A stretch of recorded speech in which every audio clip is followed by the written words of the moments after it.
Maka konsep iman itu hendaknya kita pertahankan. Bagaimana? Kita harus tahu dari kisah-kisah sahabat. Makanya saya katakan adalah qisasus sahabat, kisah sahabat. Yang pernah bertemu dengan Nabi namanya sahabat. Saya ulang, orang yang pernah bertemu dengan Nabi namanya sahabat. Orang yang pernah bertemu dengan sahabat itu namanya tabi'in. Saya ulang, yang pernah bertemu dengan Nabi namanya sahabat. Yang hidupnya pernah ketemu sahabat namanya tabi'in. Kalau tabi'in ini tidak pernah ketemu dengan Nabi. Saya ulang, temunya dengan sahabat tapi tidak pernah ketemu dengan Nabi. Kalau tabi'in adalah orang yang hidupnya ketemu dengan tabi'in tetapi tidak pernah ketemu dengan sahabat. Kalau ke belakangnya disebut tabi'in dan ulama kontemporer. Di zaman Rasulullah Sallallahu Alaihi Wasallam itu, Rasul ketika sudah berada di Madinah, itu ada seorang pemuda yang tinggi besar, yang dia kekar. Dia bernama Salman Al-Farisi. Dia anak tokoh Majusi, anak tokoh agama yang menyembah api. Tapi karena dia sudah dewasa, Salman ini berpikir, apakah aku harus menyembah api? Api ini disiram air aja udah mati. Maka dia mencari agama yang menurut dia lebih baik dari agama ayahnya. Maka ketika itu menemukan seorang rahib Nasrani. Dia menyatakan bahwa Nasrani itu lebih baik daripada Majusi. Maka karena dia tidak pernah puas dengan ibadah yang dia lihat, maka dia pindah dari Nasrani satu ke Nasrani lain, dari rahib satu ke rahib yang lain. Maka pada terakhir, saya potong ceritanya, ketika bersama rahib yang sudah tua di Romawi itu, kemudian rahib itu berkata begini, wahai anak muda, aku sudah tua. Ilmu agama yang aku miliki sudah habis aku berikan kepadamu. Sekarang ini masanya Nabi. Carilah olehmu ke sebuah negara di mana negara itu penuh dengan pohon kurma. Tentunya kan tidak mungkin ada di Eropa, tidak mungkin ada di Amerika, tidak mungkin dia cari apalagi ke Australia. Kemudian akhirnya Salman itu terjebak oleh orang Yahudi di Madinah. Jadi Salman itu dibeli oleh orang Yahudi Madinah, menjadi budaknya. Tetapi dia masih teringat kepada rahib yang terakhir itu. Anak muda, kalau engkau jumpai di negara yang penuh dengan pohon kurma itu, maka orang itu tidak mau menerima infak, tidak mau menerima sedekah, tetapi dia mau menerima hadiah. Dan di punggungnya ini ada tanda kenabian. Bapak Ibu, saya mencari dari hadis ini, tanda kenabian ini kayak apa? Belum saya jumpai. Dari sekian literatur, tanda kenabian itu kayak apa? Belum saya temukan. Apakah stempel berlogo Muhammad? Apakah stempel kalimat Allah? Apa stempel apa? Saya belum menemukan. Yang saya ketemukan hanya adalah tanda kenabian.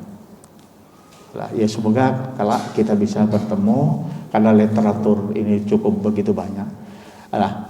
Maka suatu ketika Salman ini apa yang didapat dari perbudakan itu, menjadi budak itu, tentu dia memperoleh mal dari tuannya atau dari orang yang menyuruhnya.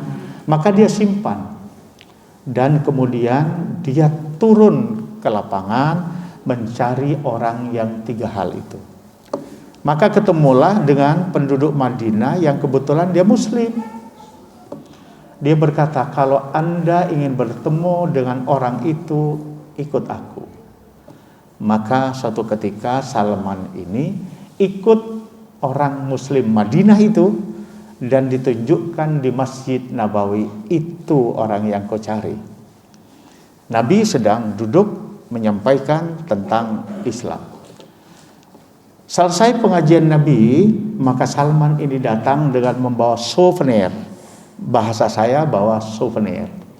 Apa souvenir yang dibawa? Dia berkata, Tuan, ini sedekah untukmu dari aku, Salman Al-Farisi. Apa kata Nabi? Aku tidak punya hak untuk menerima sedekah. Maka Salman sudah begini, oh ini orangnya, begitu. Tetapi dibawa souvenir itu oleh Salman pulang kembali.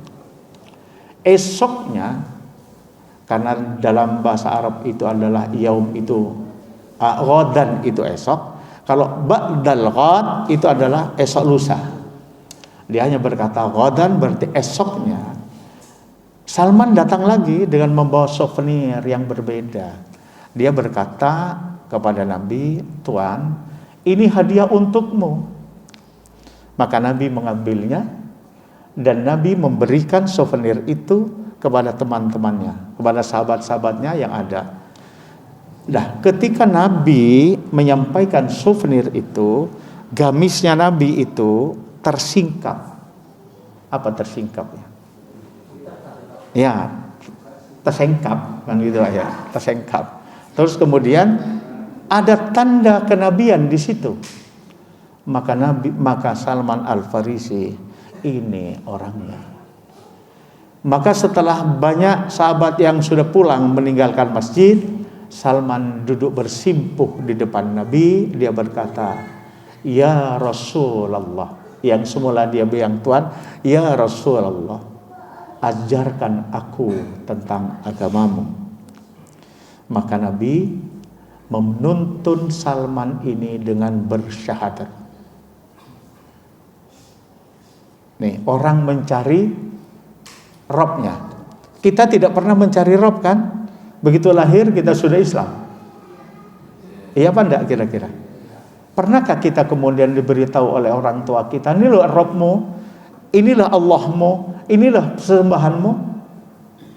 Pernahkah kita? Atau kita kepada anak-anak kita? Salman mencari seperti Nabi Ibrahim alaihi salam. Ini yang saya maksud, bagaimana iman konsisten pada diri kita. Lah, suatu ketika Salman ini sudah menjadi pioner di Madinah.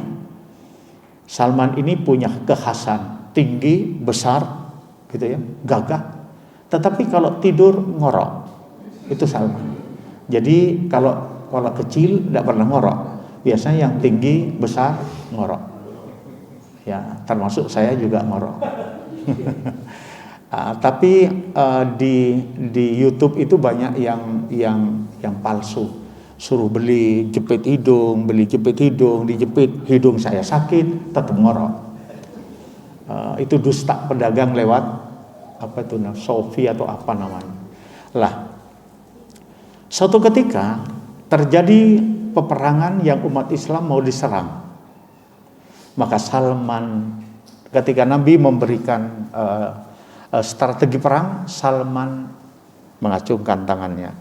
Ya Rasulullah, apakah strategi perang yang Rasul sampaikan ke kami itu dari Allah?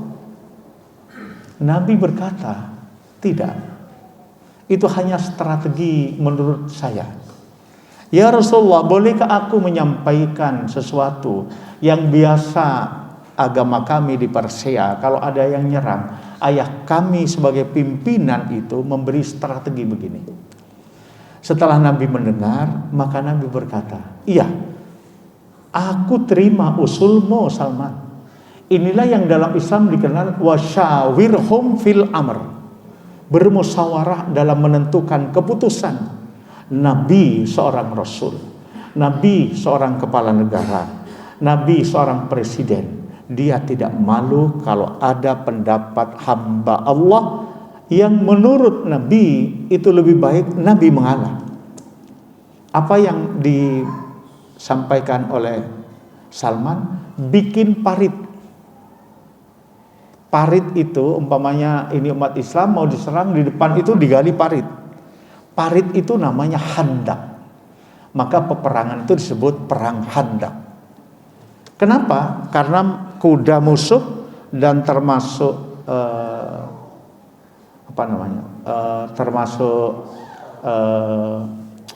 unta tinggal mana. Dan peperangan itu dimenangkan oleh umat Islam. Wa in tanaza'tum, ketika kita bertekad bulat untuk wasyawirhum fatawakkal 'ala Allah, maka kuncinya hanya tawakal kepada Allah. Itulah yang dikerjakan oleh Salman.